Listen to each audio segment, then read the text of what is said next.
Okay, so being a leather crafter is a pretty obscure job. One of the problems you get with being a street leather crafter is you get the most obscure, oddball requests. I fixed Gucci purse handles, old chests, and like briefcases that are from like the 1800s that are like this person's great grandpa's. If they're willing to pay what I'm going to charge them, I'm fair game. It keeps you on your toes, it keeps things interesting instead of just having to dump out belts after belts after belts after belts. So today we have one of those super obscure jobs. We are going to work on the Santa Ana Police Department's bite training suit.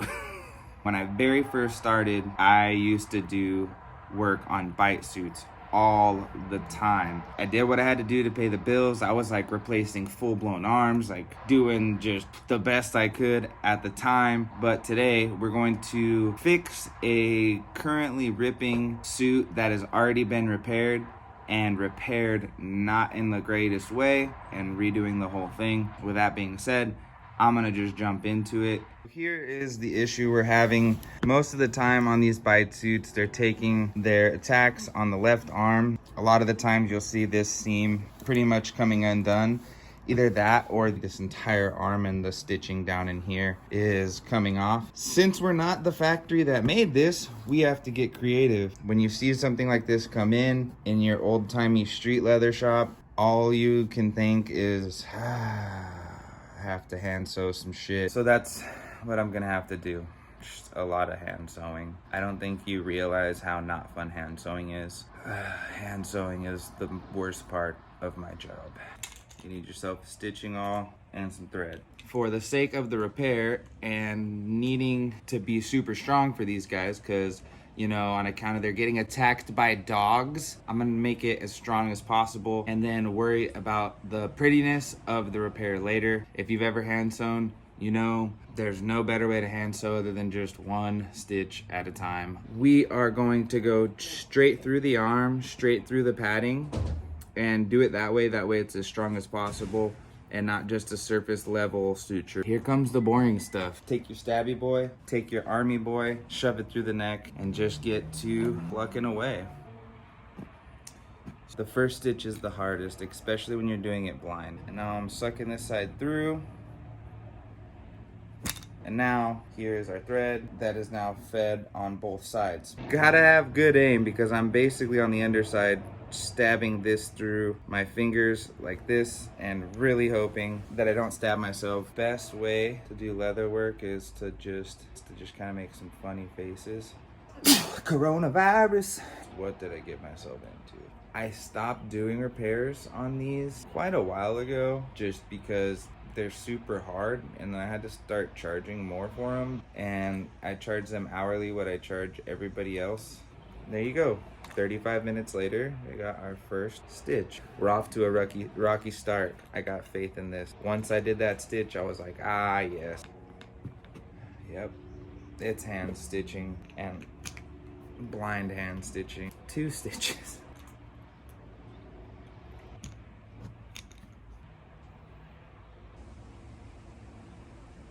Realizing this is gonna be the most probably unflattering piece of content I've ever put out on any platform at any time in my life. Oh yeah. Yep. You did it backwards. Kind of do a little bit of a finger roll to loop it. I would equate it to something very similar. That finger roll all guys do to, you know, scratch their balls. Fun fact, ladies, guys don't scratch their balls. Skin's too loose. You gotta like do a pinchy roll type thing. Come to my YouTube channel. We learn about leather and the human body. There we go. Starting to get the hang of this shit again, you guys. Bang, bang, bang, bang. I'm going in there for a clean stab. Completely blind. Coronavirus. Make sure I don't stab myself. The longer I record this video, we'll see. We'll see how it turns out, you guys. I'm dumb. Dropped out of college for this shit, okay? I'm not a genius. I'm just doing. the best I can. Fun thing about millennials is you could buy into the fact that they don't work, and then you could also be a millennial and be like, well, bars set that low, then fucking come ups, because I work pretty damn hard. The barrier to entry is low. Oh, fiddlesticks. Fiddlesticks. The wacky faces is where all your talent is, to be honest. Like when I'm in a really like artistic part, or a part that like is really technical or something, I'm always like,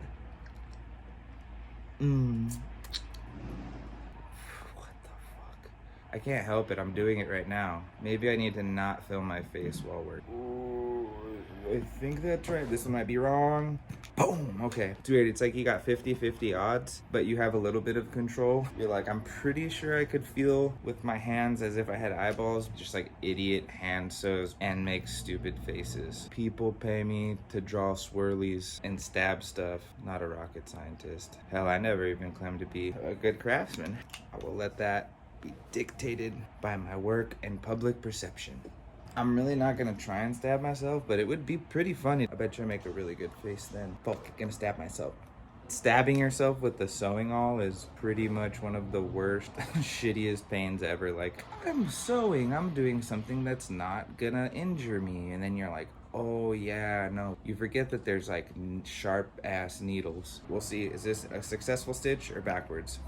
I got lucky. How do I get one thread tangled? I mean, I literally should have done a paint drying video and not talked, and I would have been equally as entertaining and annoyed less people. For how rocky it started, I think we're doing pretty gosh darn good. That one was a sketchy one, but I think I got it. Thank God. You thought I knew what I was doing. I got so close to stabbing myself. Fuck. Time to look like a hero on your YouTube channel. Boom. In. Boom. Loop. Oh, loop it. Oh, now I'm getting tangled. Break free. Oh my, I lost which one was the lead. Gosh darn it. Yeah. That was rough. I'm absolutely so stupid. Okay, gap is officially closed. Going over the previous repair to really kind of lock it in. So you're like, there's something correlated. The harder I try, the more stupider the face I make, which is hard because I already have a stupid face in general. In there, I got this. It's getting mad dogged by people out there who are parking their car. That's what you get, and they drop their keys too. See, karma's a real thing. If they weren't too busy mad dogging me in my own store, that's why you dropped your keys. You probably felt stupid after that. Not my fault. That's your fault. I'm gonna throw these locks in and shut the fuck up for you guys. I don't even know what this video is gonna be. Trim our excess thread. I pulled the top side through so we can do some nice knots on the top. Our synthetic thread, pulling in tightly. Take a little bit of black to touch these threads up. This is not the most glamorous way to turn threads black, nor do I recommend this pretty much. The only time I would do something like this is when it's a repair or you gotta come in after the fact. So we're gonna use the proper thread. You know, if this was like restoring something really fancy, we might opt in for the weaker thread that looks better, but on something like this, we definitely wanna go with function over appearance. And there we go. That's pretty much all I gotta say. There you go. These things are heavy. This should buy them plenty enough time with the suit before they gotta replace an arm. If they stay on top of it, we can keep replacing the bite area as long as it doesn't get too mangled. There you guys go. Thanks for watching hand sew for 10 minutes or however long. I chopped it down too for this video. Like, subscribe, hit me on the gram. You know the drill. Peace. I'm out. Talk to you guys later. Have a good day. Thanks for watching. I'm just signing off. Adios.